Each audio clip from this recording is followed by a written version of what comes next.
요한복음 1장 29절 주보에 있는 대로 요한복음 1장 29절 말씀부터 34절 말씀을 한 절씩 교독하겠습니다. 마지막 절 34절은 합독하겠습니다. 먼저 제가 29절을 읽겠습니다. 이튿날 요한이 예수께서 자기에게 나오심을 보고 이르되 보라 세상 죄를 지고 가는 하나님의 어린 양이로다.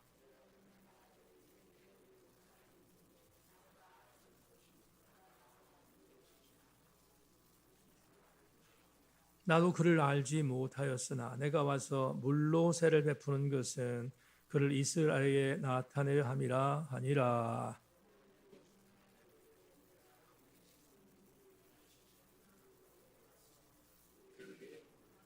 나도 그를 알지 못하였으나 나를 보내어 물로 세를 베풀라 하신 그이가 나에게 말씀하시되 성령이 내려서 누구 위에든지 머무는 것을 보거든 그가 곧 성령으로 세를 베푸신 이인 줄을 알라 하셨기에 내가 보고 그가 하나님의 아들이심을 증언하였노라 하니라.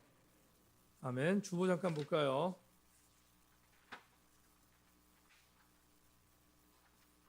돌아오는 주일은 비전주일로 예배를 드립니다. 우리 교회의 공동체 멤버십 확인하는 주일 되기를 바라고요. 8월 15일은 목요일인데 그날 광복절 기념 신앙 강좌로 모이겠습니다. 수요일 예배를 목요일로 대체한다는 것 기억하시기를 바라고요. 담임 목사이셔서 나와 있습니다. 구입하셔서 좋은 선교의 도구로 선용해 주시기를 바랍니다. 새벽 예배 울침번 사역 여러 차례 광고하는데 움직이지 않는 성도들이 있지만 최선을 다해 잘 감당해 주시기를 바랍니다. 그리고 8월 안에 부교육자 청빙이 완전히 잘 정리되어져서 그래서 교회 모든 사역들이 원활하게 다시 잘 진행될 수 있도록 함께 위해서 기도해 주시기를 부탁드립니다. 도단신문 가져가시 않은 분들은 한 부씩 가져가셔서 이번에 담임 목사가 실은 내용도 한번 읽어보시고 하실 수 있기를 바랍니다. 기도하겠습니다. 하나님, 오늘 저녁에 주의 말씀을 나눌 것인데 말씀 속에 역사하신 주의 일들을 기대하고 하나님 오늘도 겸손한 마음으로 아멘하여 주신 바 은혜를 공급받는 이 저녁이 되게 하여 주옵소서. 예수 그리스도의 이름으로 기도하옵나이다. 아멘. 한 번 더 인사합니다. 말씀에 기다리고 오십시다. 인사하겠습니다. 말씀에 기다리고 오십시오. 오늘 본문은 똑같은데 주보에 있는 설교 제목을 좀 바꿨습니다. 성령의 일하심으로라는 되어 있는 주보의 제목으로 되어 있는데 오늘 조금 생소한 단어일 수도 있습니다만은 설교 준비하다가 설교 제목을 바꿨습니다. 콜라보라는 제목을 갖고 여러분과 함께 은혜의 말씀을 나누겠습니다. 말씀 잘 들려지기를 주의 이름으로 소망합니다. 지난주 수요일 날 우리는 세례자 요한이 에논이라는 장소에서 세례를 베풀었다 하는 것을 나누었습니다. 세례 요한이 에논이라는 요단강 근처에 있는 골짜기에서 세례를 베푸는 것을 보았던 유대 종교 지도층들이 세례자 요한을 곱게 여기지 않았습니다. 시선 자체를 곱게 여기지 않았던 그런 이유 때문에 유대 종교 지도자들 중에 몇몇 선발된 사람들이 세례 요한을 찾아왔습니다. 그리고 다짜고짜로 이렇게 묻습니다. 도대체 너는 누구냐? 그러자 세례 요한이 공격하는 몇몇 지도자들에게 대답을 합니다. 제일 첫 번째 물었던 것이 너는 그리스도냐라고 묻습니다. 그리스도라는 말은 구약 성경의 메시아를 예언했던 내용들이 많으니까 그러니까 당연히 유대인들은 그리스도 메시아가 너냐라고 물은 것입니다. 그러자 세례 요한이 나는 그리스도가 아니다라고 답했습니다. 그러자 공격의 빌미를 놓치지 않았던 유대인들이 그런데 너는 왜 세례를 베푸는가라고 묻습니다. 너는 엘리야냐? 나는 엘리야도 아니다. 그럼 선지자이냐라고 물었더니 선지자도 아니라고 말합니다. 그때 몇몇 유대인들이 그리스도인도 아니야, 선지자도 아니야, 엘리야도 아닌데 세례를 주는 세례 요한에게 아주 강력하게 성토했습니다. 무슨 권위로 이런 세례를 베푸는가를 질문합니다. 그러자 그때 세례자 요한이 조금도 물러서지 않고 유명한 선포를 했음을 지난주 수요일 날 나눴는데, 그게 바로 요한복음 1장 26절, 27절이었다라는 말씀을 여러분에게 드렸습니다. 여러분, 오늘 자막은 나오지 않으니까 여러분들 참고하셔서 잘 들으실 수 있기를 바랍니다. 요한복음 1장 26절, 27절에서 이렇게 세례 요한이 말합니다. 요한이 대답하되 나는 물로 세례를 베풀거니와 너희 가운데 너희가 알지 못하는 한 사람이 섰으니 곧 내 뒤에 오시는 그이라. 나는 그의 신발끈을 풀기도 감당하지 못하겠노라 하더라. 이 유명한 말을 세례 요한이 선포했습니다. 나는 그리스도가 아니고 나는 그분의 신발끈을 풀기도 버거운 사람이다라고 자기의 정체성을 고백합니다. 그리고 난 뒤에, 자, 오늘 주목하십시다. 오늘 본문이 시작되는데, 그렇게 유대인들과 설전을 벌였던 그 다음 날입니다. 오늘 본문의 시간적 배경은 그렇게 설전을 벌였던 그 다음 날이라고 오늘 본문이 이야기를 합니다. 자, 오늘 성경 29절, 30절 찾아볼까요? 한번. 오늘 자막이 없으니까 여러분 성경을 직접 찾고 함께 읽을 수 있는 분들은 읽어주시기를 바랍니다. 29절, 30절을 같이 읽겠습니다. 시작. 이튿날 요한 예수께서 자기에게 나오심을 보고 이르되 보라, 세상 죄를 지고 가는 하나님의 어린 양이로다. 내가 전에 말하기를 내 뒤에 오는 사람이 있는데 나보다 앞선 것은 그가 나보다 먼저 계심이란 것이 이 사람을 가르킴이라. 아멘. 자, 본문 정황을 설명하겠습니다.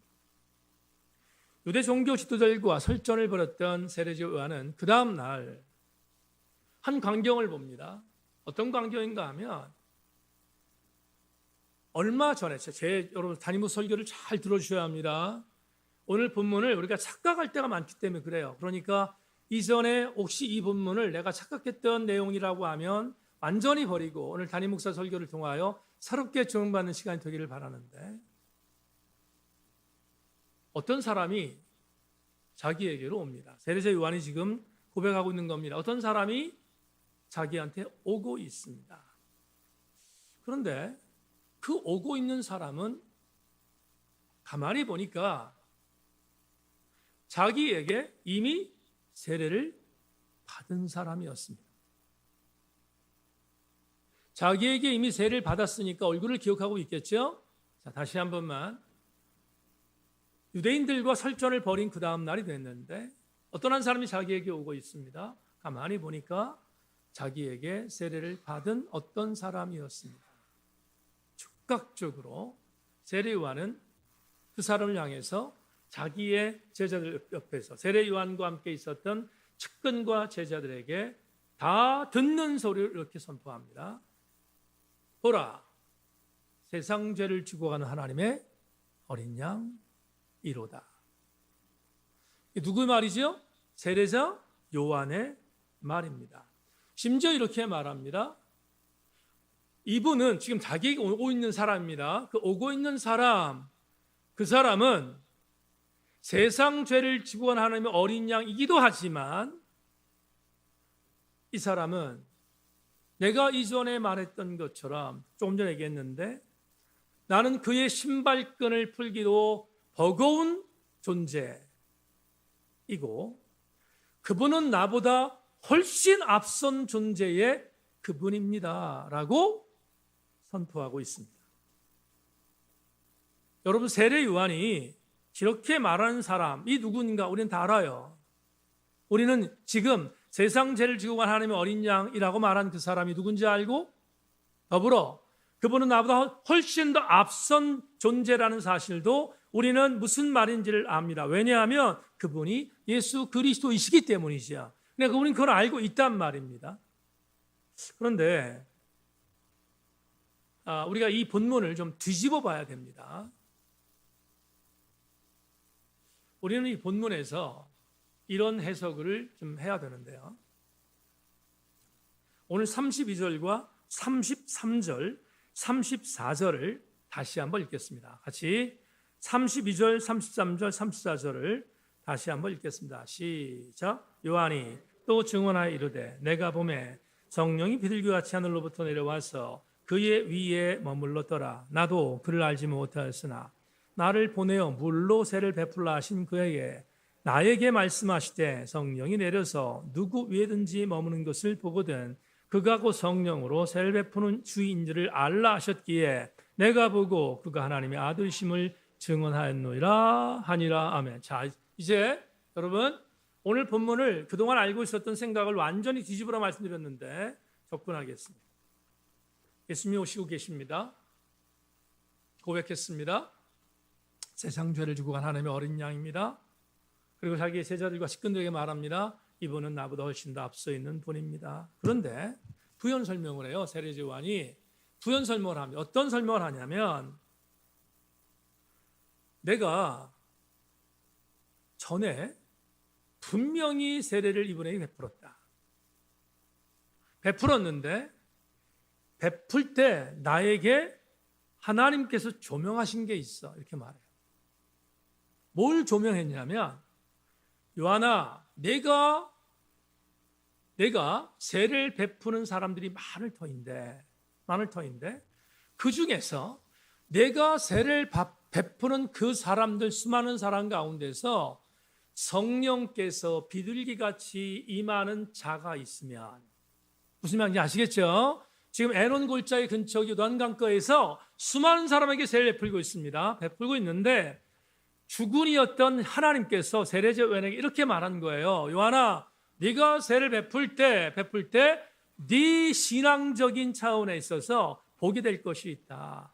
성령이 비둘기같이 임하는 그 어떤 분이 너에게 보이면 그분이 성령의 기름 부음을 통하여 내가 너에게 보내주겠다고 약속한 예수 그리스도임을 인지하라. 이렇게 말합니다.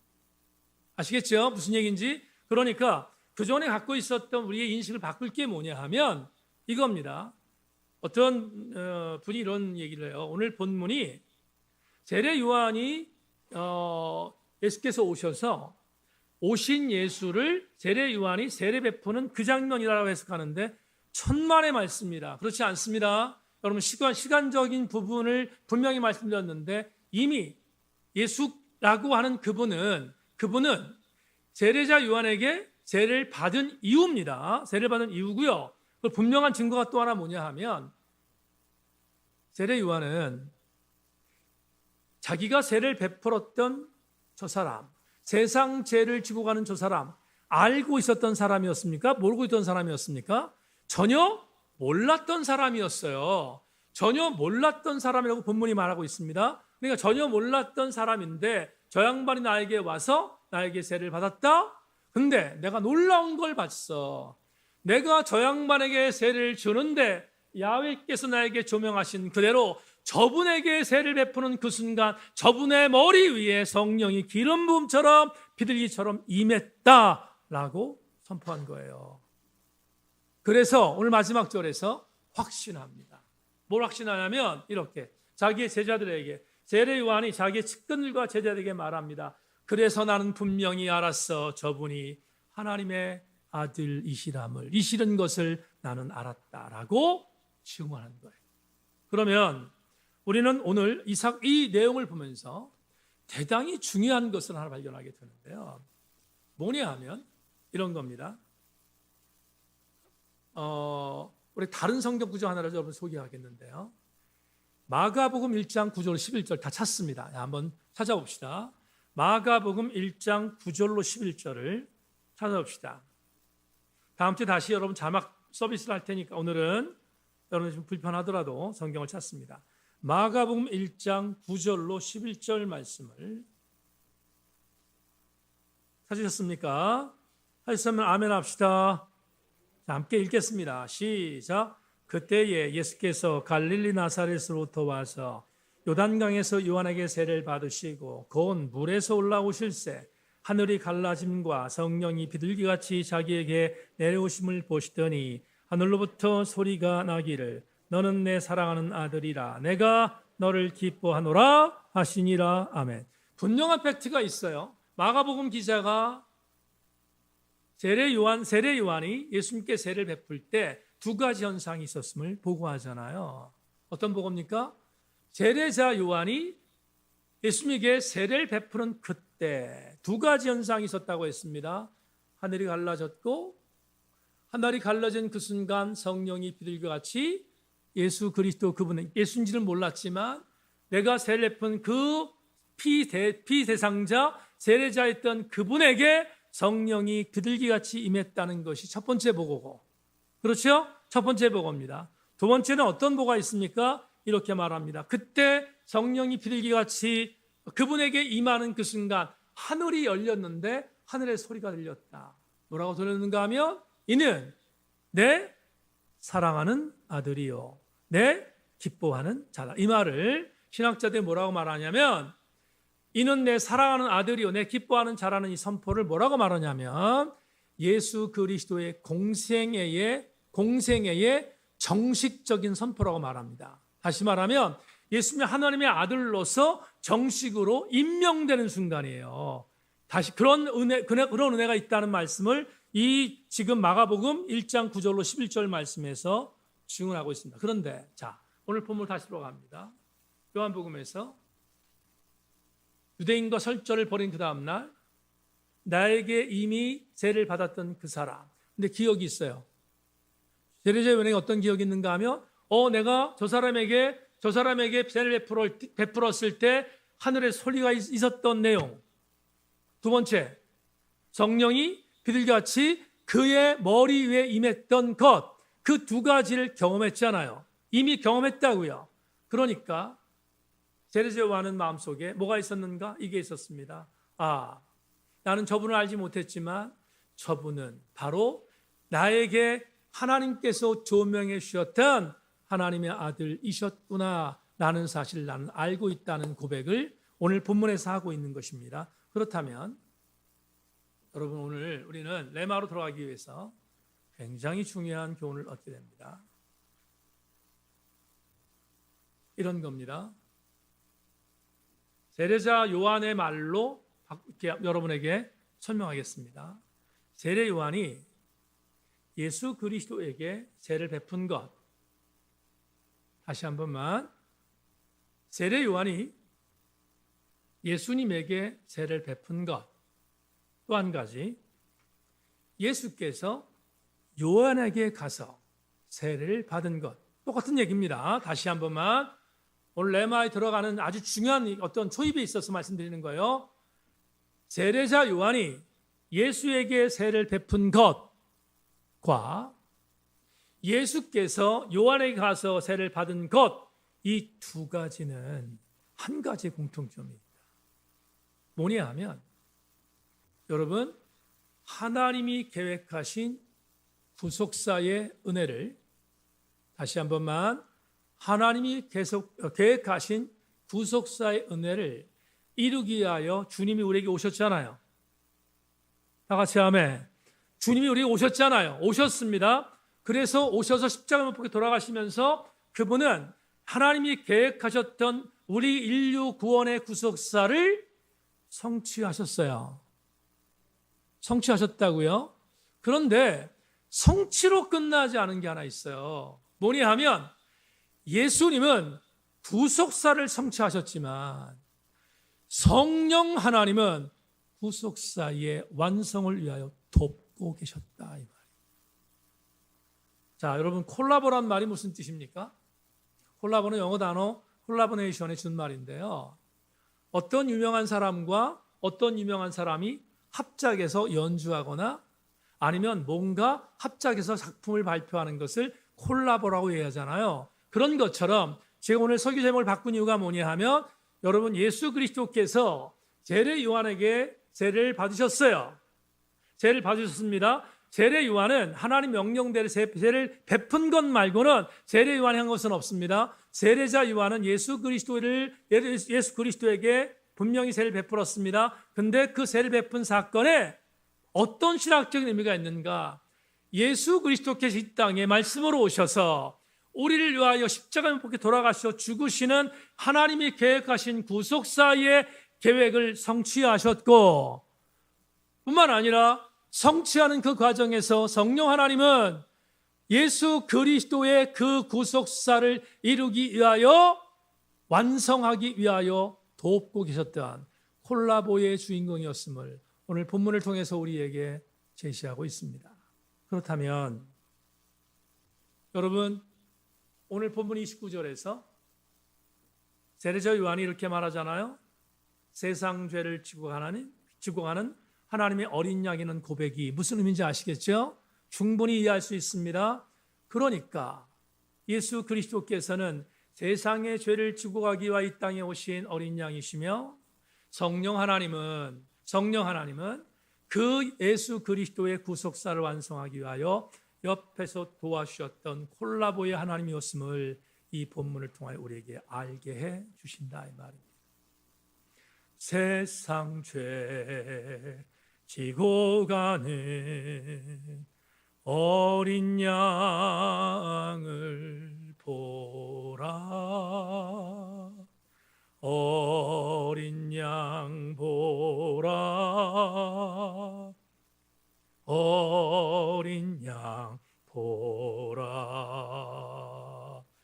세상 죄를 지고 가는 양 보라.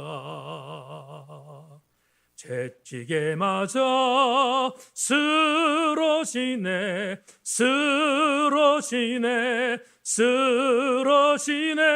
채찍에 맞아 쓰러지네.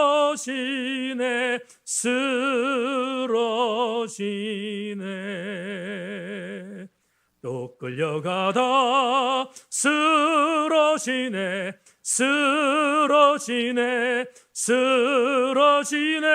채찍에 맞아 쓰러지며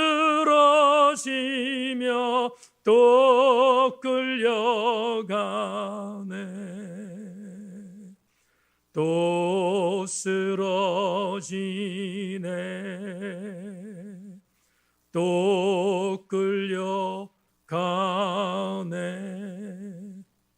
세상 죄 지고 가는 어린 양을 보라, 어린 양을 보라.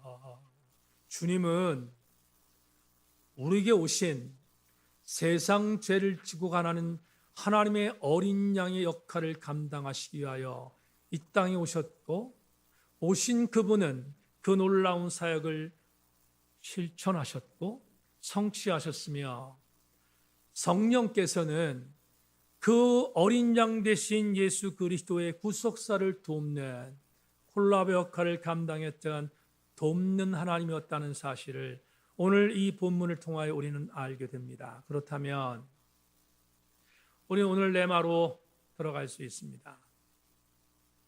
이 무더운 날씨에 나오신 교우 여러분, 건지고 가시길 바랍니다. 구속사의 감동은 쉽게 풀겠습니다.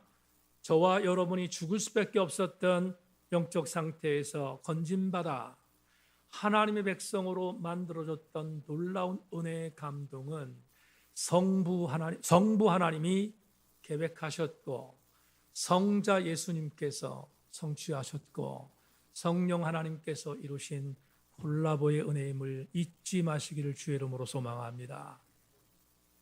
오늘은 주목하고 싶은 것이 하나 있습니다. 성령의 도우심입니다. 여러분, 오늘은 분명히 말씀드릴 수 있는데 성령이 비둘기같이 예수 그리스도에게 임했다고 말씀합니다. 성령께서 예수 그리스도의 공식적인 공생의 사역에 현장에 투입되어지는 콜라보의 은혜가 오늘 본문 속에 들어 있습니다. 이것을 오늘 우리에게 적용하고 설교를 마감하겠습니다. 예수께서 공생애를 시작하며 구속사의 은총으로 우리에게 은혜를 베푸시기 위하여 하나님의 역할을 감당하셨던 그 순간 성령께서 오셔서 성령이 그 역할을 같이 돕는 콜라보의 은혜의 주인공으로 성령이 도우셨다면 우리는 오늘 대단히 중요한 감동을 받게 됩니다. 어떤 감동인가? 2024년 8월 7일 오늘 이 저녁 세인교회 예배 나오신 사랑하는 교우 여러분, 여러분이 신앙의 철로역정을 걷고 있는 지금 걷다가 쓰러지면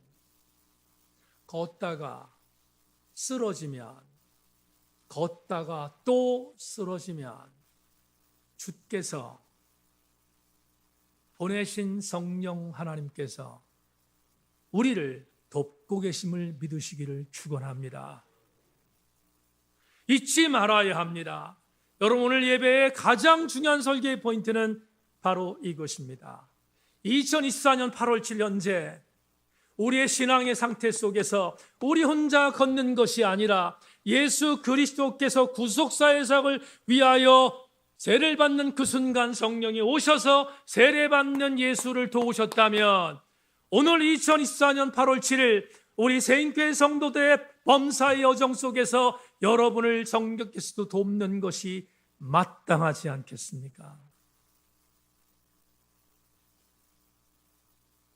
이것을 이미 알았던 사도 바울은 고린도서 12장 3절에서 이 유명한 말씀을 나누었습니다.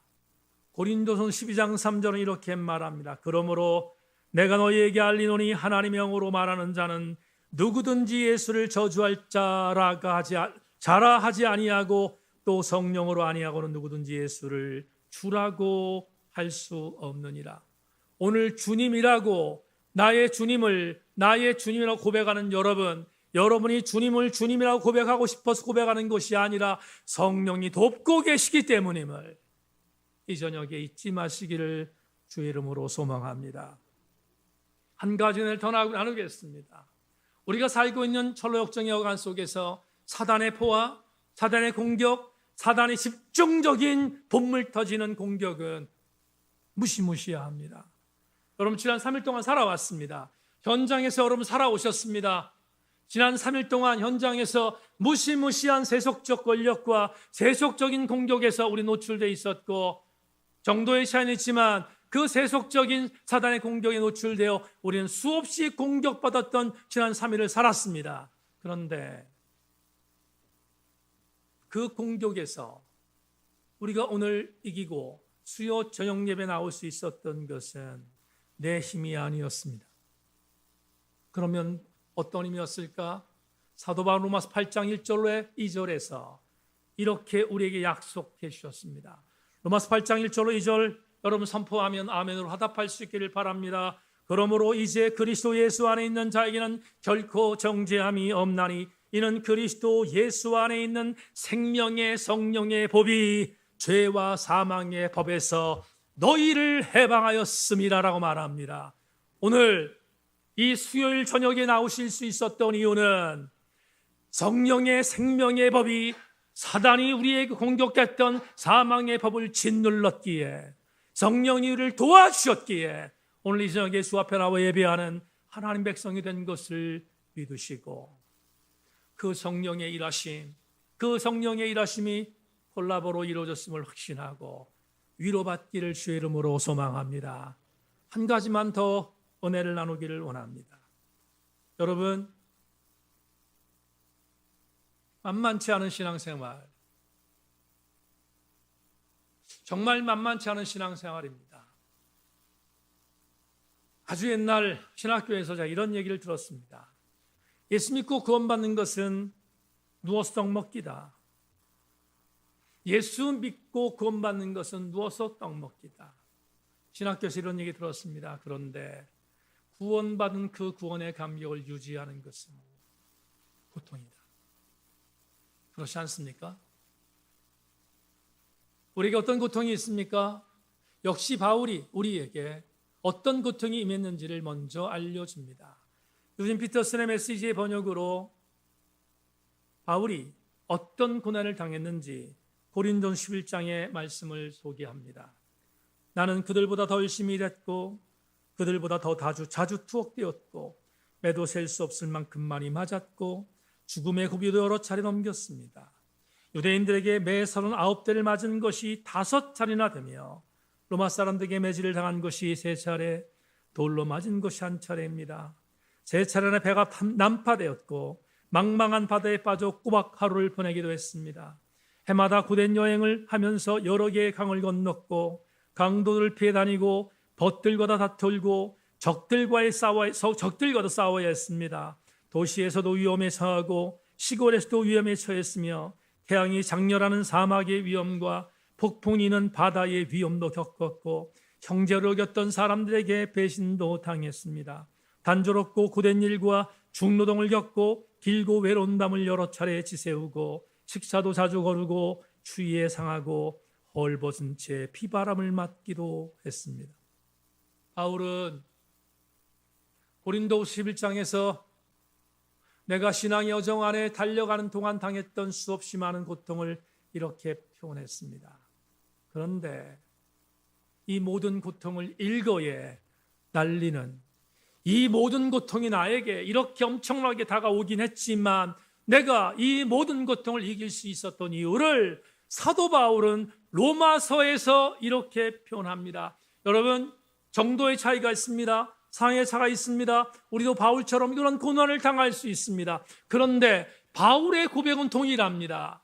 바울이 말했던 이 모든 고난을 이길 수 있었던 방법은 바울이나 오늘 우리나 동일합니다. 바울이 로마서 8장 26절로 27절에서 이렇게 말합니다. 이와 같이 성령도 우리의 약함을 도우시나니 우리는 마땅히 구할 바를 알지 못하나 오직 성령이 말할 수 없는 탄식으로 우리를 위하여 친히 간구하시니라. 27절에 말합니다. 마음을 살피시는 이가 성령의 생각을 아시나니 이는 성령이 하나님의 뜻대로 성도를 위하여 간구하심이니라. 풀겠습니다. 교우 여러분, 우리가 모든 어려움을 이길 수 있는 방법, 바울이 당했던 수많은 고통을 이길 수 있는 방법은 우리 힘이 아니라 성령이 우리를 돕고 계시기 때문이며 성령이 우리를 위하여 친히 간구하고 계시기 때문인 것을 명심하고 성령께서 오늘 우리의 신앙 여정에서 우리의 신앙이 승리하도록 만드는 콜라보 역할을 감당하심에 감사하기를 주님의 이름으로 소망합니다.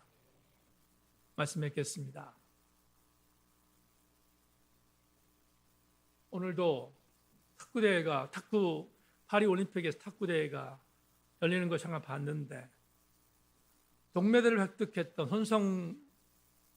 혼성복식 임종훈 선수와 신유빈 선수가 동메달을 땄습니다. 하고 나서 기자들과 인터뷰를 하는데 그 인터뷰 내용을 유독이 봤습니다. 임종훈 선수는 오빠고 신유빈은 나이 어린 여동생입니다. 둘이서 복식조를 해서 동메달을 땄습니다. 전 세계에서 애기의 동메달 그러지 말고 여러분 전 세계 3번째로 잘한다고 생각하시면 엄청난 일이 아닙니까? 그런데 인터뷰를 했는데 임종훈 선수가 이렇게 말했습니다. 임종훈 선수는 한국에서 출발하면서 허리가 너무 안 좋았습니다. 연습을 너무 많이 해서 허리가 불편한 상태에 있어서 연습할 때는 이렇게 허리에 차는 복대까지 치고 연습했다는 후담을 들었는데 동메달을 따고 나서 이렇게 말했습니다. 개인 단식이었으면 몸을 좀 사렸을 것입니다. 하지만 개인이 아닌 복식이었고 유빈이가 있고 내가 할 몫이 있었기에 허리가 부러지는 한이 있더라도 최대한 커버하려고 했습니다. 신유빈 선수에게 기자가 물었습니다. 어떤 각오였습니까? 그러자 신유빈 선수가 이렇게 말했습니다. 정말 한국에 있는 시간보다 외국에 오픈대회를 많이 다녔고 그럴 때마다 종훈 오빠가 힘들었을 텐데 내색 하나 없이 잘 견뎌서도 힘낼 수 있었기에 감사할 따름입니다. 여러분, 콜라보는 누구 하나가 잘하고 누구 하나가 못하면 이루어지지 않습니다. 콜라보는 그대도 잘해야 되고 나도 잘하는 것이 콜라보입니다. 여러분, 가장 환상적인 콜라보는 우리가 죄 가운데 죽을 수 있는 존재였는데 우리를 구원해 주시기 위해 이 땅에 오신 예수 그리스도, 그분을 이 땅에 우리에게 보내신 하나님 아버지, 그리고 그 두 분과 더불어 우리의 구원을 성취하고 계획했던 놀라운 역사를 이루기 위하여 옆에서 도왔던 성령의 일하심이 있었기에 성부, 성자, 성령의 콜라보가 오늘 우리로 하여금 신앙의 승리를 이루도록 만드는 중요한 요소가 되었음을 기억하고 부탁합니다. 여러분, 이재순 목사님 말씀 하나 읽고 부탁으로 마무리하겠습니다. 이 목사님이 이렇게 말합니다. 그대가 지금부터 해야 할 일은 이미 그대에게 임하신 성령님을 날마다 의식하고 그분의 음성에 귀를 기울이고 그분의 인도하심에 따라 성령 충만한 삶을 살아가는 것이다. 우리 모든 성도들마다 성령의 콜라보의 은혜를 경험하고 우리도 성령 따라 성령 충만한 삶을 살아가는 우리 모든 성도들 되기를 주님의 이름으로 소망합니다.